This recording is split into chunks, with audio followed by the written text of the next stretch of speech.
To access the air filter, first open the hood. Use the hood prop rod to support the hood.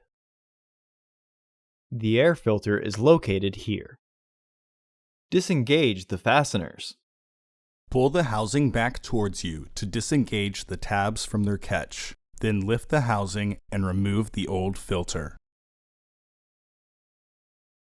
Insert your new filter into the housing. Reinstall the housing by sliding the securing tabs in.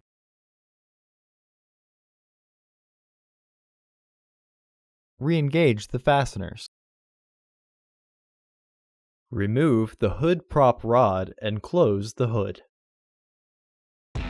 Order your parts today at filterheads.com. Also, please like our video and subscribe to our channel so you won't miss any new content.